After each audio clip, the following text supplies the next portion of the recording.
সর্বশেষ কথা, আমরা চাই একটি সুন্দর বাংলাদেশ করতে চাই, একটি ইনসাফ ভিত্তিক সন্ত্রাস চাঁদাবাজ মুক্ত বাংলাদেশ গড়তে চাই।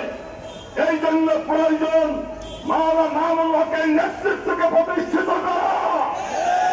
তাই মুন্সিগঞ্জে বাংলাদেশ খেলাফত মজলিসে আপনারা সকলে যোগদান করে মাওলানা মামুনুল হকের হাতকে শক্তিশালী করবেন ইনশাআল্লাহ।